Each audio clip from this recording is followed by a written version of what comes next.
Hi, Matt. Hi, Abby. I'm so happy you're here. Thrilled to be here. So, I've already introed you, and I've been obsessed with your podcast since it came out. Thank God I listened to a million podcasts because it was advertised to me, and I immediately clicked it and was very upset to learn I would have to wait each week to find out what is happening because I wanted to Right. binge the whole thing. I appreciate it. Yeah, we're trying to build the momentum here, build the suspense with these weekly drops. I love it. And there are going to be a couple spoilers here if you haven't listened at all to the podcast. But if you've Hmm. been following, if you haven't listened, literally stop what you're doing. And I don't tell people to stop listening to my podcast except for right now. Go listen to Inconceivable Truth and then come back and listen to Matt's interview. But he found out as a 40-year-old that he is donor conceived, as we mentioned. And this unraveling of this discovery and this search has just been so incredible. So let's talk about, you talk a little bit about it in the podcast, but this sort of feeling you had your whole life that you knew your dad and you have a complicated and wonderful dad story wasn't, didn't feel like your dad. So let's start there if you feel good about that. Yeah, sure. I mean, it was really a literal search for my father from a very young age, and that's because my parents got divorced. The two people I knew to be my parents, my mom and dad, got divorced when I was two, and my father was in and out of my life, very much not a presence. Took money from my mom. It was a something of a deadbeat situation, right? And my mom was fortunate enough to meet another guy and fall in love after the divorce. And she got married when I was remarried when I was four to Richard. Richard. And Richard was played a wonderful was a wonderful father figure for me. And I actually changed my last name to his. Mhm. And when I was nine, he legally adopted me.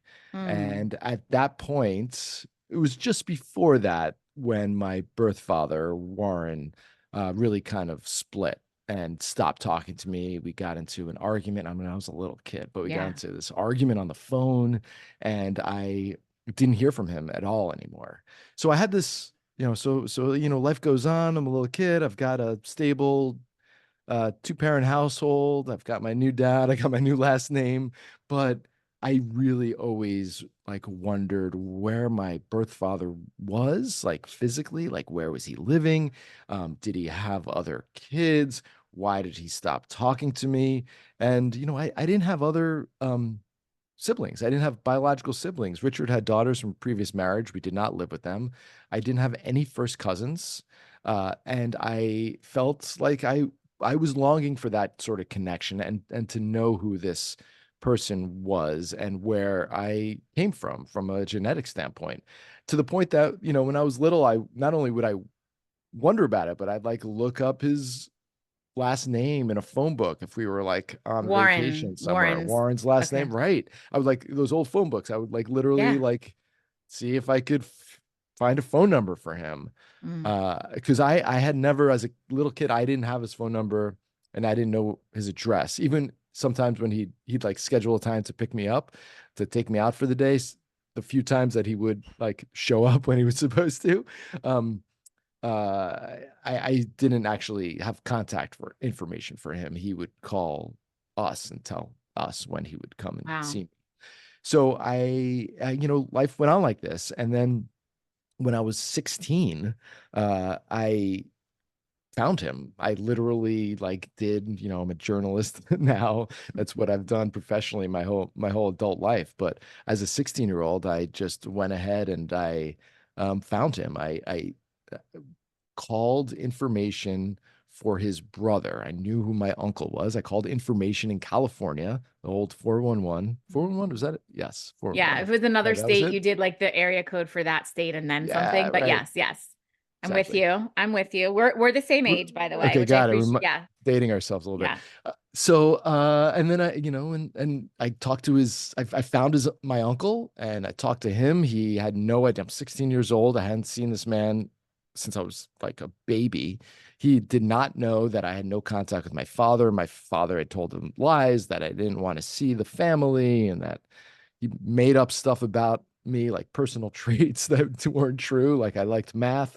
So but he agreed to, he wouldn't give me my father's phone number, but he did agree to give him a call and let him know that I was looking for him. And a few days later, 16 years old, my father called me. Warren called me, and we had some very terrible first conversations. He was not kind to me, but he softened, and I really wanted to know this man, and we started hanging out, and we had something of a relationship until my 20s, and then things went south again, and uh, they deteriorated entirely. And the last time I spoke to him, my was 13 years ago. My wife was pregnant, and I called him to let him know that he was going to be a grandfather. And he said, I don't care, and nobody in the family likes you. So Matt, I'm that sorry. ended that, and Yeah.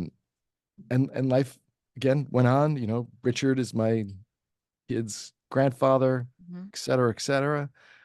Uh, but on a whim, several years after that, my wife and I decided to take a ancestry.com test. Yeah, because everyone And was at that time, right? It was like the yeah, hot, we did the same. It was like, we know we're going to be 98% Ashkenazi Jew, but like, let's just see right. where exactly they were from, you know? Totally. I wanted to know, and like our people, that generation didn't say much about the old country. So a lot of Ashkenazi Jews our age, I mean, we don't exactly know which country we were from, or which shtetl our people were kicked out of. We Exactly. don't know the details of all that. So that's why my wife, who's also Jewish, decided to do this. And my wife's results come back as 100% Ashkenazi Jewish, and mine come back 50%. And this is very confusing. And the other 50%, it turns out, was Irish. And this makes no sense whatsoever. Uh, my mother then takes the test, and she comes back as my mother and as 100% Jewish. Now, Now, your Warren, mother's Roberta, right? my mother's She's Roberta. the best. I love her so much, and I do want to talk about her at some point. Yes, Yeah. she's very popular for those who have Yeah. listened to the I mean, I think podcast. I feel so deeply for her. That's such a huge piece of this. I'm like, what the F? Yeah. Okay, sorry, keep going. Yeah, So we'll get to Roberta's that your because it's very mother. relevant Yes. to the work you do. So yeah, so my mother comes back as my mother, and Warren I knew to be Jewish. In fact, before he had stopped talking to me, I had interviewed my grandparents on the phone one day. I knew we had such a rocky relationship. I was so curious about my ancestral history that I actually sat down and interviewed them and wrote notes. And they were Jewish. They were Jews from Russia, and they had fled Russia and ended up in New England, and et cetera, et cetera. So this doesn't make any sense. And a year and a half goes by, and I don't know why I'm half Irish. And A I year and am, a half. yeah. So It was look, like a joke in the yeah. family. I would By the way, sometimes I'd bring it up. my husband's came out like 0.003 Irish, and we still to this day like get him the t-shirt that's like everyone loves an Irishman, That's great. 0.003. It's like a big joke in our Right. family too, but still Sure. it's like who was messing around where and when, but Right. whatever. Right. And Um, there could be a little bit of there's some error in the DNA test, sure. like a little by a couple of percentage points, but not 50%. Right. No. There was something going on there. But what I need to know, like, first of all, how did Deborah react? That's your wife, Deborah, Yeah. right? Right. How did she react? And I'm listening to your podcast. You chased this so efficiently. How did you wait a year and a half? Like, what were you thinking doing? Did you tell your kids right away? Because I know eventually you did, obviously, but Hmm. what was that year and a half like for you? I would check ancestry.com for relatives, and only distant cousins came up. And it was unclear, like, and there was no, like, I didn't have any, there were no first cousins, there were no second cousins, there were no answers I could find on there, or nobody who would know anybody close enough to me to explain how this could be. So it was something I like thought about, but I just figured there was a plausible explanation. And what Mhm. I came down to is that Warren was adopted. Right. He was the black sheep of his family, Right. and And he you thought like was he didn't know. He doesn't even know he's adopted. I'm not going to right. go there. Okay. And like what I mean, the guy gets mad at me when I'm going to call him and say, why am I half Irish? It just seems like I didn't, Right. to me, it was at that point, the mystery was only about identity. It wasn't about anything else. Right. It wasn't like I had any other questions about anything else to do with family. It was just like, why is this weird ethnic thing Hmm. uh, different from what I knew to be true? And, maybe there was a mistake. And I just, it didn't seem like something I didn't aggressively pursue it. And I'm not exactly sure why, but it certainly like was in my head because it was a year and a half later and I'm a radio journalist and I host our radio show sometimes on the NPR station in New York, and I'm guest hosting one day, and it's a live show, 2 hour live show, and we have like actresses and writers and whatnot, and then we take calls. And the actress that was supposed to come on, who had just written a book about her family's ancestral experience, her family's immigration experience, she didn't show up, and she didn't, like, her PR person didn't call us back, and you have to fill the air. So the producer's like, you just have to like vamp and go to the phone lines. So because she was going to be talking about immigration, and because she was going to be talking about her family's immigration history, and because I knew this was more of a cultural show and not a political show, I actually at the time reported on immigration. It was during the Trump years. Mm. Um, I didn't want to get into the politics, so I was trying to think of another way of like making it relevant to the show, to this segment that we had already been promoting. So I'm like, hey, I get on the air and I just basically told my story. I'm like, hey, I took one of these ancestry.com tests, found out I'm half Irish. I always thought I was 100% Jewish. Do you have any surprises in your family's ancestral background that you've recently learned through a DNA test or otherwise? And I said, listen, we were supposed to be talking about immigration today, so maybe you have some interesting stories about how your family got here and where you came from and what you've learned recently. And sure enough, it was like an amazing lot. The phone lines lit up. Everybody had a story. It was really interesting, telling me like new discoveries that they've made. And then I got an email after the show from a listener named Lou. And Lou told me, if you want to really know why you're not fully Jewish, Matt, By the way, now join. I'm remembering this. And I want you to Uh-huh. know that for a minute, I thought it was my Uncle Lou because he's all about tell what the email said, but this is something my Uncle Lou would have done. Oh my God. And I don't think Really? it's him because I think I asked him and he had no idea what I was talking about. But go Well, ahead. Lou just got back in touch with me. He heard the podcast, and I mentioned his name. That's so funny. Yes. Lou's like, I don't know anything about genealogy, but I got a friend at synagogue. Yes. This is why I'm like, this sounds like my Uncle Lou. And he said that this Facebook group is good for Jewish genealogy hobbyists, or basically Jewish genealogy nerds. Closed Facebook group. He's like, you should join them and they'll help you out. I'm like, okay, Lou, whatever. And like a couple of weeks, again, I'm not like aggressively pursuing this. A couple of weeks go by, and I ended up signing up for this group. They let me in. I gave them the spiel. I'm half Jewish. I don't know why, half Irish. And a woman writes back. She's like, I can help you. I'm like, what? She's like, I can help you. Trust me. She's like, she asked me to give her access to my ancestry.com account, which is something that's done because search angels, that's what they call themselves, people who help other people with their genealogical mysteries, uh, can tool around in there and figure out what's going on. And sure enough, this woman, I give her access, and it's less than 2 hours later, and she writes me a note, and she's like, "This is your half sister. Her name is Tara Collins." I'm like, what the fuck are you talking Yeah. about? Yeah. I'm not trying to find a half sister. I don't have any half sisters. That doesn't make any sense. I'm Right. just trying to figure out why my ethnic thing is all And were you like, oh, Warren went on to have another kid and didn't tell me? Like that's what I think I was sure. thinking. Well, that Yeah. would make sense. Right. Right. So I messaged this person. First of all, I checked this woman's work and it made total sense. I hadn't noticed it before, hadn't noticed her before because it didn't say how we were related, because half siblings are confusing in terms of the like genetic connection because it's somewhere between a first cousin and a full sibling. Right.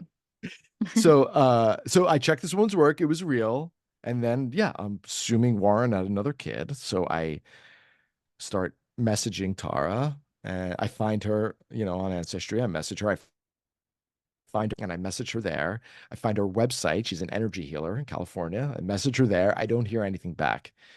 So I'm like, the next few days, I'm just checking her Instagram all the time because I'm obsessed with this person. She sort of looks like me.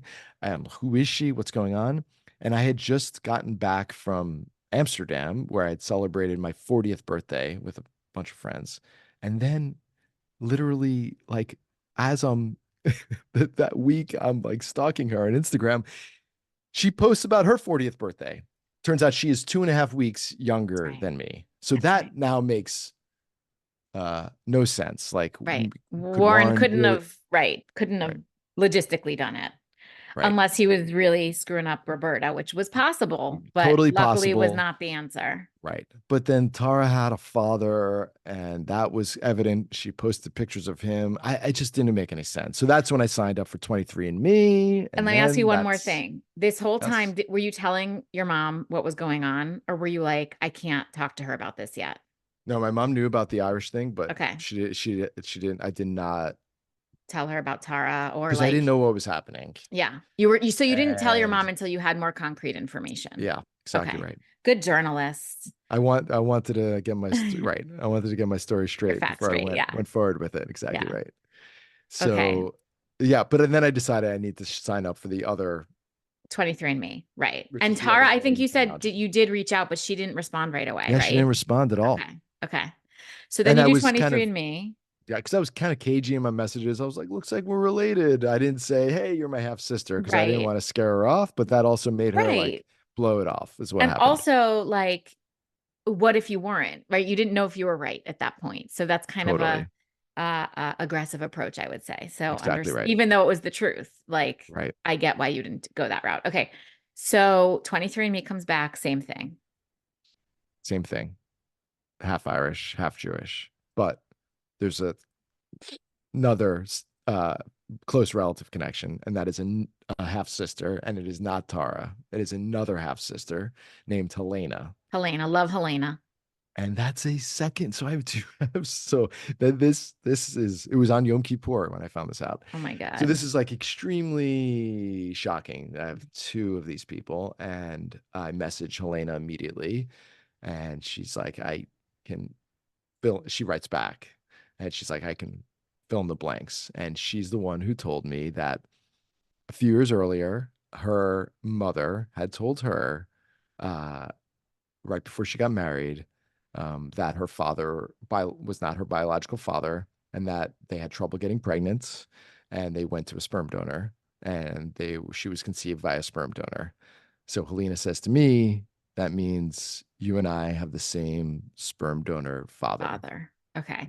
Let's talk about for a minute the sperm donor here Yeah, because I, very entrenched, as you know, in the fertility community, did not know yeah, that medical students were sperm donors in the 70s, and it is so disturbing. yeah. So you talk about this on your podcast, but can you tell me anything that maybe hasn't been mentioned or talk about what has been mentioned, like what you've learned about this? Sure, sure. And that's exactly what I started doing even before I started talking to my mother. Once Helena told me this, I started diving deep and trying to understand what was going on for couples who were having trouble getting pregnant in the 70s. So the context is I was born July 1978. The first IVF baby in England was born July 1978. 1978. So Louise Brown. this is an era before uh, IVF. So Yeah. if there were problems with the motility of the sperm, the literal they would IUI, and then after that a sperm donation. But it was not there were not really sperm banks that didn't really exist. So what they were doing, and this I mean I went back to the 1800s, Yeah. and And you the found stuff from them, which I yeah was also very surprising. the first insemination in the United States happened in Philadelphia in the 1880s, and woman could not get pregnant, and the doctor for some reason knew that it was that maybe maybe beyond his years, understood that it was the father, the husband that was having the issue, because it's always blamed on the women, obviously. Yes. Historically, the woman is barren, which Yes. is the It's always the eh, woman. when 50% of the time, if not more, it's the man. So Yes. uh she yeah, so the this medical school in Philadelphia, the woman was knocked out, and like she was under whatever, I don't know anything about anesthesia back then, but she was knocked out, and the doctor, as he described it, chose the most handsome of his medical students in the room, and he artificially inseminated her with the student's sperm without telling her that it was not her husband's sperm. And this came out 20 years later when one of the students wrote an article about what had happened. The thing is, that approach, in terms of not being completely forthcoming with the woman and also obscuring the father's identity from the resulting child, continued for another century. That's So insane. the way the philosophy was that the child should never know that there was a donor used. The reason being that if the father that he would not, that the child would not bond with the husband, that the husband might leave the family if he didn't feel like the child was his own. So the idea was the child should never know, and things should be done to make it hard for the child to ever know, like matching the hair color, the eye color of the donor with the husband. Like and like doing things like mixing the sperm, which was very common in the 70s. They would take the husband's sperm, which did not work or worked extremely poorly, and they would mix it with the sperm of a donor. And so where do they get the donor from? It was the available, the sperm most available to these doctors, which was medical students who were also sort of, under this is it was considered like this is what you do if you're, particularly if you're like in an OBGYN rotation, like giving blood. It was This is seen in that insane. vein. This is the most insane piece to me, obviously. And Yeah, anyone. And I mean, and the fact that like your poor mom didn't even know. right. But the medical students, did they not know that they were fathering children?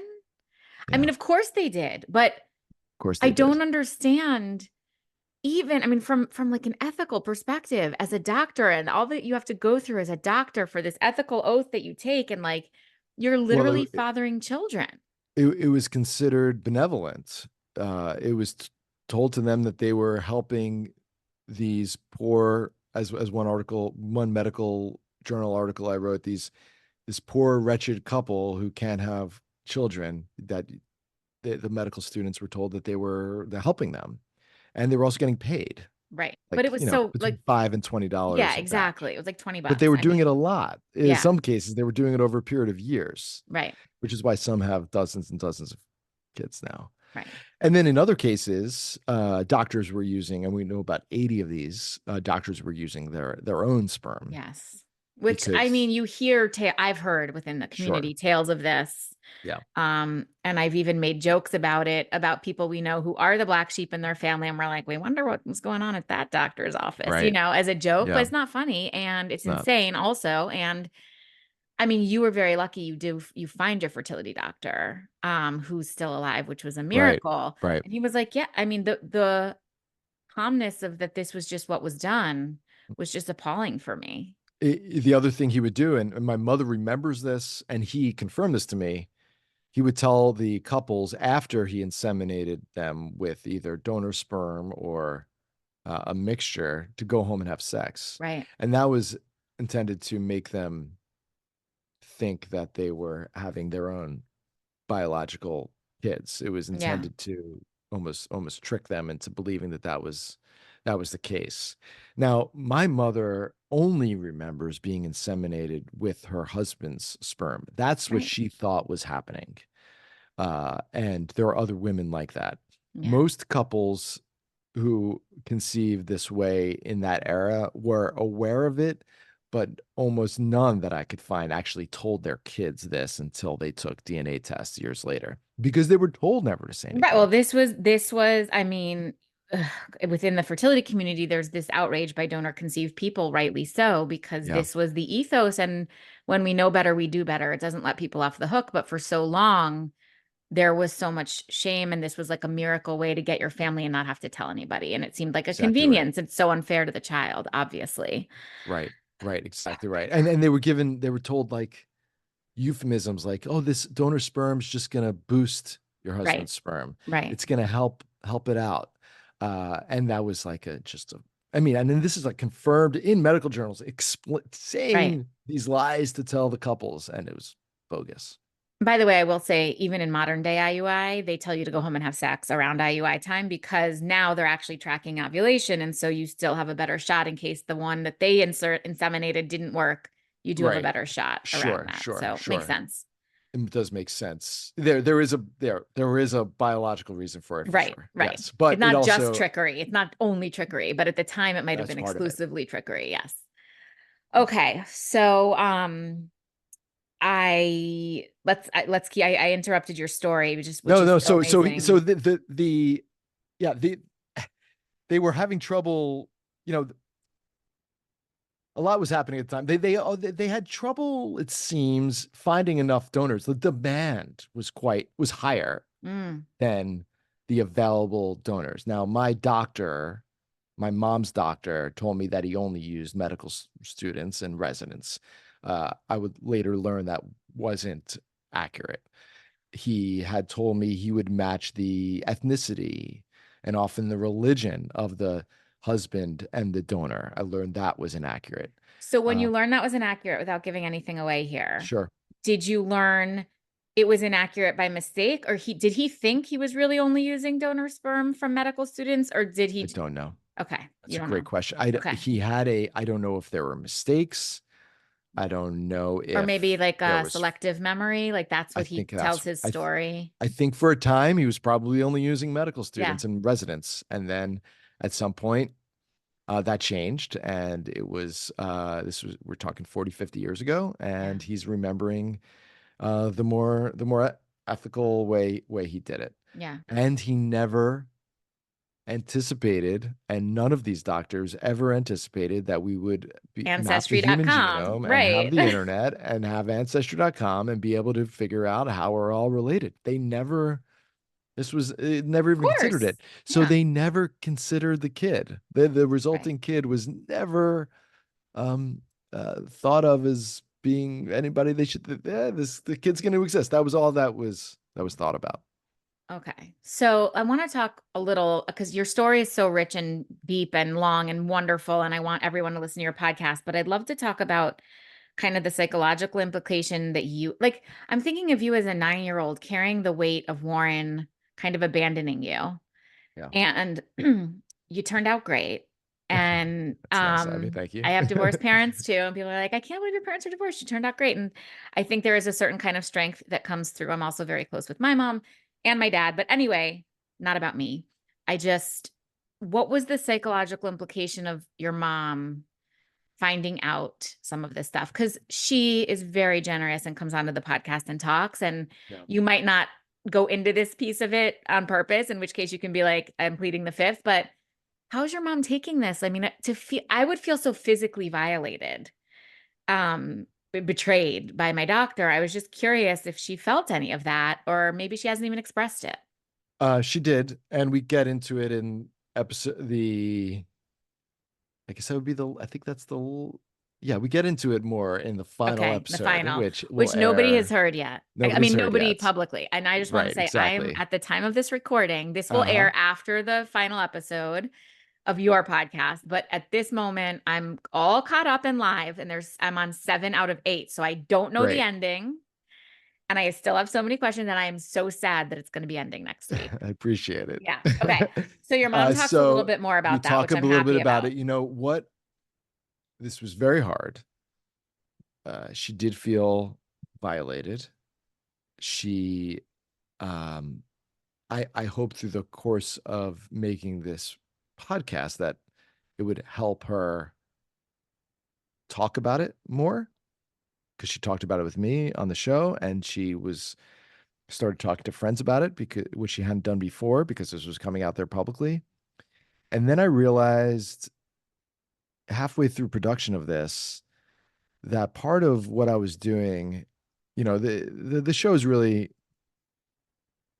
what propels the show is my search for my real father and who this sperm donor was. But it also became all about me trying to understand the lies around my conception.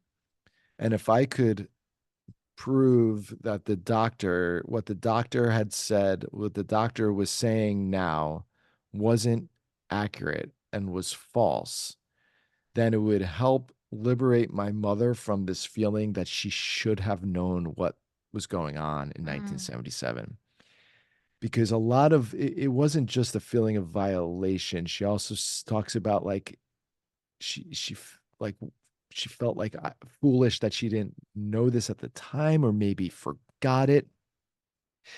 And what I realized I needed to do was sort of dig into this doctor as much as possible to understand that there was more than just um uh, there was more than just a at minimum a misleading about the procedure he was undertaking with her. There was a larger and other lies happening. And that would then free her from any self blame that she might have felt. I hope we find out that she does free herself because it's not her fault. And It's not her maybe fault. I'm going to call Roberta and get her on my podcast next, Matt. Okay, that's for another time.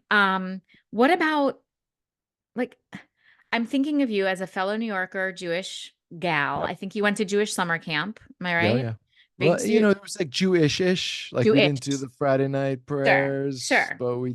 but everybody was Jewish. Right. But it's like, I mean, I think about like you grew up in Long Island, you went to Jewish summer camp, like the majority of the people from my childhood as well.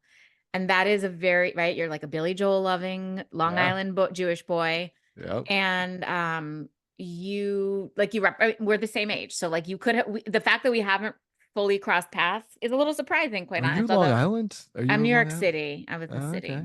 But we did very quickly find out that we have one person in common. And the person you briefly dated for a story was the person who my husband took to Oh my prom. God. That's right. Remember? Yeah. I'm not going to say that person's name, although she's lovely.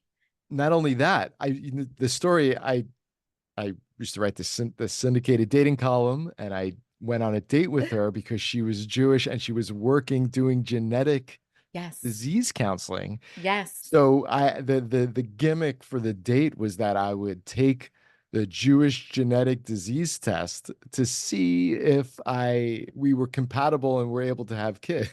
Oh my God. And And then, I came back negative, obviously, yeah, because I'm of half course. Irish. Right. Oh my God, it's so nuts. But like, this is the plight of Jewish summer camp New Yorkers, right? You always have somebody in common. And of course we did. But Hmm. like learning I mean, that was your whole childhood and it made so much sense. And like Richard Katz is your dad, like, Right. and that's actually not true. Are you feeling like you missed out on a different are you happy with that the fact that like that was your path? Or do you struggle with like what would it have been if I'd known this whole time? I think all of this played out in the order and the time frame it was supposed to. Mm, And I don't want to believe otherwise. sure. And the serendipity of how I learned the things I learned in this journey on this podcast was so extraordinary and life changing that it only affirmed that the timing of when and how I found out things, even if it was extremely late in life, was the right timing. Yeah. And so I have no misgivings about that. I mean, Yeah. there were probably some St. Patty's days in my 20s that I could have enjoyed more aggressively, but I feel like I enjoyed them anyway. Sure. I mean, that's, I think, a common thing on my podcast, for me personally, after struggling with infertility for 6 years, now that I have my children, of Yeah. course, I can connect the dots looking backwards. Like they were the ones I was meant to have. So that leads me to believe, with again, without giving anything away, that you come to some sort of resolution, which we will learn about. And I think it's easy to say you that it all played out in time, in the right time, because you did come to a resolution. Had you not, and maybe you didn't, I don't know yet, but had you not, I don't know if you would have felt the same way. But who knows, right? Like I can easily talk about how it all makes sense now because I have my kids. Um, but when Uh, people used to tell me during the journey, like one day right. you're gonna be so happy, and I'm gonna be, and I would be like, fuck you, I'm never gonna be, you know. And Yeah. yeah, like now I can breathe a lot easier about it. Unlike somebody who's struggling with infertility and takes years to have kids. For me, that's like that's like a single resolution. That finally you have this little baby in your hands. For me, there were multiple elements of it. Like I got siblings. I mean, I Right. talked about two half sisters. I also have a half brother now. Yes. So I have new cousins. Yeah. I found a lot of other things along the way. So the finding the father just became one piece of the pursuit. Mm. Uh, um, I picked up a lot of other people that made my life richer along the way. So yeah, so I think in that sense it's different, and I see a lot of positive pieces of this journey beyond just the The looking end for the father result. bit. Yeah, sure. I hear that. And it sounds like you always were craving a different sense of belonging with a bigger family. And Yeah, so you found that, which is yeah. pretty amazing. As an only Um, child, I wanted more of yeah, that for sure. I hear that. I wanted to be a twin, and it wasn't until I was like 10 that I realized it was never going to happen. But I always I was like, oh wait, I think it's too late for this. That's funny. Total truth. And I have twins now. Ah, Um, there you go. Mazel as tov. does our mutual person has Right? twins. That's right. Yes. Yep. And another one, because that's crazy. But anyway, um, I I want to just like be mindful of time, but there's just so much richness, and like this has clearly made a big impact on your family life. Has this done anything like career wise, podcast? Where do you think this is going to rocket you next?